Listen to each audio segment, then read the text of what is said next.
মাগুরার ধর্ষিত শিশু আসিয়ার ডিএনএ রিপোর্ট থেকে জানা গেল চাঞ্চল্যকর তথ্য। দুলাভাইয়ের বাড়িতে এসে ধর্ষণের শিকার হয় ৮ বছরের শিশু আসিয়া। আসিয়ার মর্মান্তিক মৃত্যু কাঁদিয়েছিল গোটা দেশকে।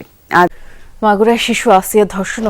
বগুড়ার ধুনটের এলাঙ্গি উচ্চ বিদ্যালয়ের শহীদ মিনারের পাশে বৃহস্পতিবার বিকেলে আম কুড়াতে গিয়ে নিখোঁজ হয় ৮ বছরের শিশু রজনী। পরদিন সন্ধ্যায় স্কুলটির পাশের জঙ্গল থেকে লাশ উদ্ধার করে পুলিশ। শনিবার সংবাদ সম্মেলনে পুলিশ জানায়, ধর্ষণের পর ইট দিয়ে আঘাত করে হত্যা করা হয় শিশুটিকে। ভাঙায় মেয়েকে ধর্ষণের অভিযোগে বাবাকে আটক করে পুলিশের হাতে তুলে দিয়েছে গ্রামবাসী। কুমিল্লায় স্বামীকে আটকে রেখে স্ত্রীকে ২ দফার দলবদ্ধ ধর্ষণের মামলায় ৫ জনকে গ্রেফতার করেছে পুলিশ। রাজধানীর মিরপুরের ১১ নম্বরে দ্বিতীয় শ্রেণীর শিক্ষার্থী রামিসা আক্তারকে হত্যার ঘটনা। রাজধানীর মিরপুরে ৭ বছরের শিশু রামিসা হত্যা মামলা। রাজধানীর পল্লবীতে শিশু রামিসা আক্তারকে ধর্ষণ ও হত্যার অভিযোগে গ্রেফতার সোহেল রানা আদালতে দোষ স্বীকার করে ১৬৪ ধারায় জবানবন্দি দিয়েছে। দ্বিতীয় শ্রেণীর ছাত্রী রামিসাকে ধর্ষণের পর নির্মমভাবে হত্যায় শোকের মাতম চলছে পরিবার। আগুন জ্বলে, তারপর নেভে, একটা মোমবাতি জ্বলে, একটা পোস্টার ওঠে, একটা হ্যাশট্যাগ ট্রেন্ড করে, তারপর নিঃশব্দ। এদেশে শিশু ধর্ষণের প্রতিবাদ হয় ৩ দিন, বিচার হয় না বছরের পর বছর, আর ভিকটিমের নাম, সে নামটুকুও ধীরে ধীরে মুছে যায় ফিডের নিচে।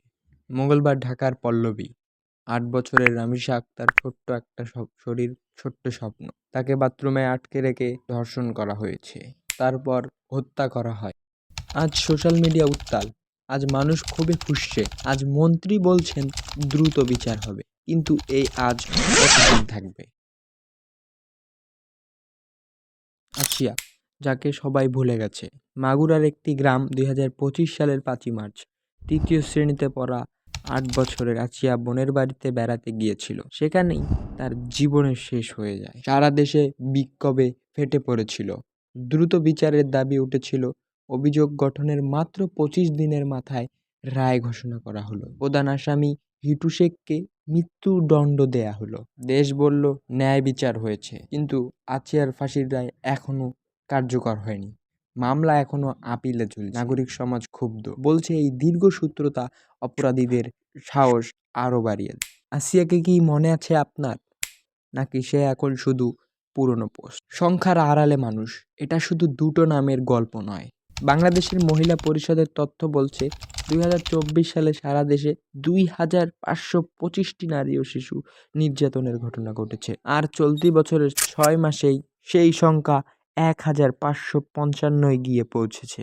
ইউনিসেফ বাংলাদেশ বলছে, স্কুল, মাদ্রাসা, যেখানে শিশুদের নিরাপদ থাকার কথা, সেখানেও শিশু ধর্ষণ ও যৌন সহিংসতার ঘটনা উদ্বেগজনকভাবে বাড়ছে। প্রতিটি সংখ্যার পেছনে একটি শিশু, একটি পরিবার, একটি ভেঙে যাওয়া ভবিষ্যৎ।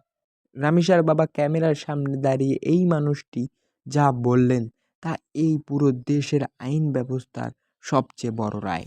আমি বিচার চাই না, কারণ আমার বিচার করতে পারবেন না। আপনাদের বিচার করার কোনো রেকর্ড নেই। এই কথাগুলো কোনো রাগের মুহূর্তের উক্তি নয়, এটা একজন বাবার বছরের পর বছর ধরে দেখে আসা সত্যি কথা। আইনমন্ত্রী নিজেও স্বীকার করেছেন, এই বাবা অমূলক কিছু বলেন। তিনি বলেছেন, মাগুরার আসিয়া, ঢাকার রামিসা, এসব ঘটনা আমাদের মানবতাকে প্রশ্নবিদ্ধ করে। মন্ত্রী স্বীকার করলেন, কিন্তু এই স্বীকারোক্তিই কি বিচার থামছে না এই অপরাধ? বিশেষজ্ঞরা বলছেন, দীর্ঘ তদন্ত, ডিএনএ রিপোর্ট দেখাতে দেরি করা, বিচারে বছরের পর বছর লাগা, বড় অপরাধেও আসামি জামিন হয়ে যায়। এই সংস্কৃতি অপরাধীদের সাহস দিচ্ছে। একটি শিশু নির্যাতনের শিকার হয়ে পরিবারকে বলে, পরিবার চুপ থাকে, কারণ তারা ভয় পায় সামাজিক অসম্মানে। অপরাধীরা জানে এই ভয়ের কথা, তারা সেই ভয়কে ঢাল হিসাবে ব্যবহার করে। আমরা একটা সমাজ হয়ে উঠেছি যেখানে প্রতিবাদের মেয়াদ মাত্র কয়েকদিন। রামিসা নামটা আজ ট্রেন্ডিং, আসিয়া নামটা কয়েক মাস আগে ট্রেন্ডিং ছিল। তার আগে কত নাম ছিল, সেগুলো আমাদের আর মনে পড়ছে না। আমরা শেয়ার করি, কমেন্ট করি, ক্রোধ প্রকাশ করি, তারপর পরের পোস্টে চলে যাই। কিন্তু সেই শিশুর পরিবার, তারা যাবে কোথায়? তাদের ক্রোধ কোথায় রাখবে? তাদের শোক কি 3 দিনে শেষ হয়ে যায়? এখন কি করবেন আপনি? এই ভিডিও দেখে যদি শুধু রাগ লাগে, তাহলে কিচ্ছু হবে না। রাগকে কাজে লাগান। পাশের বাসার শিশুটির দায়িত্ব আপনার। প্রতিটি নির্যাতনের খবর শুধু শেয়ার দিলে দায়িত্ব শেষ হবে না। মামলার খোঁজ রাখুন, বিচারের দাবি জারি রাখুন। আসিয়ার বিচার এখনো সম্পূর্ণ হয়নি। মনে রাখুন এটা, যেদিন আমরা ভুলে যাই সেই দিনেই পরের রামিসার জন্ম হয়। রামিসা, আছিয়া আর কত না। এই দেশের মাটিতে প্রতিদিন কোথাও না কোথাও শিশু নির্যাতনের মতো ঘটনা ঘটছে, আর আমরা 3 দিন শুনি, এরপর ভুলে যাই। বিচারহীনতার এই সংস্কৃতি যতদিন থাকবে ততদিন এই নামের তালিকা দীর্ঘ হতেই থাকবে। ভুলে যাওয়া মানে সম্মতি দেওয়া।